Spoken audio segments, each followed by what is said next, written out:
আসসালামু আলাইকুম ওয়া রাহমাতুল্লাহি ওয়া বারাকাতুহু। সম্মানিত উপস্থিতি, আমাদের হাজার হাজার ভাই শহীদ হবার পরেও এখনো আমাদের অনেকের মনে প্রশ্ন জাগে, আওয়ামী লীগ কি আসলেই খুনি? আওয়ামী লীগ কি আসলেই এত জঘন্য? যা হাস্যকর এবং দুঃখজনকও বটে। আপনারা অনেক ভিডিও দেখে থাকবেন যেখানে সরাসরি পুলিশ ছাত্র জনতা এবং জনগণের ওপর গুলি চালিয়েছে। এগুলো দেখার পর আওয়ামী লীগ এবং তার 5,000 গোলামেরা বলতেই পারে পুলিশ এগুলো পরিস্থিতি সামলানোর জন্য করেছে অথবা নিজেদের যান বাঁচানোর জন্য এগুলো করেছে। কিন্তু আপনারা একটি ভিডিও ফুটেজ দেখে থাকবেন যেখানে সরাসরি পুলিশ স্বরাষ্ট্রমন্ত্রীকে একটি ভিডিও দেখিয়ে বলছে যে দেখুন স্যার, আমরা একজনকে গুলি করি, একজনেই যাই, আর বাকিরা দাঁড়িয়ে থাকে। এর মানে কি? এর মানেও কি আপনাদেরকে বলতে হবে এই স্বৈরাচার হাসিনা, এই খুনি হাসিনার কাজেই ছিল তার বিরুদ্ধে যারাই যাবে তাদেরকেই হত্যা করা? আমরা পিলখানার হত্যাকাণ্ডের কথা জানি, আমরা 5ই মের কালো রাতের কথাও জানি, আমরা মোদী বিরোধী আন্দোলনে হত্যাকাণ্ডের কথা জানি, আমরা 24-এর আন্দোলনে হত্যাকাণ্ড স্বচক্ষে দেখেছি। সুতরাং আমাদের সাথে খেলা করতে আইসেন না। তারা ভেবেছিল আমাদেরকে হত্যা করে থামিয়ে দিবে, কিন্তু আমরা মার খেতে খেতে মরতে মরতে গাজী হয়ে গিয়েছি। আমরা মৃত্যুর ভয় হারিয়ে ফেলেছি। মনে রাখবেন, হরিণ যদি মৃত্যুর ভয় হারিয়ে ফেলে তখন সে বাঘের উপর আক্রমণ করতেও দ্বিধাবোধ করে না।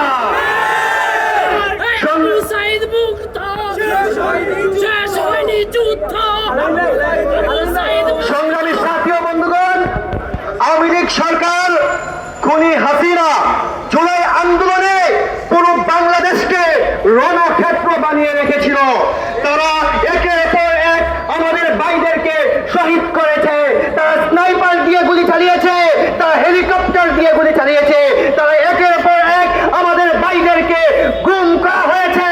তারপরেও কিভাবে আওয়ামী লীগের দালাল খুনি হাসিনার 5,000 দালাল ফারুকীকে উপদেষ্টা হিসেবে নিয়োগ দেওয়া হয়? আমাদেরকে এর জবাব দিতে হবে। পরিশেষে আমি একটা কথাই বলবো, আমাদের সমন্বয়ক ভাইরা যারা আছেন, আমরা শুরু থেকে তাদের পাশে ছিলাম, আছি, থাকবো। সমন্বয়করা যদি কোনো ভুল করে আমরা সেই ভুল ধরিয়ে দিব, আমরা সেটার সমালোচনা করব, কিন্তু এর মানে এটা নয় আমরা তাদের বিরোধী। তোমাদের বাপ-দাদারাও আওয়ামী লীগরাও ভুল করতো, কিন্তু তোমরা সেই ভুল না করে তাদের পা চাটতে। তোমাদের আর আমাদের মাঝে এটাই পার্থক্য। আজকে আমাদের কর্মসূচি থেকে আমাদের ঘোষণা হলো, আজকে শুক্রবার দুপুর এখন হয়তো আড়াইটার মতো বাজে, কালকে যদি দুপুর 12টার আগে সেই স্বৈরাচার হাসিনার দালাল ফারুকী এবং আওয়ামী লীগ ফ্যামিলির সন্তান শেখ বশির উদ্দিনকে অপসারণ করানো না হয়, তাহলে আমরা আবার রাজপথে নেমে আসবো।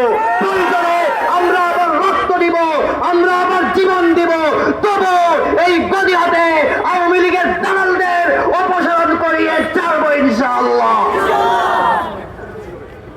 সংগ্রামী তৌহিদি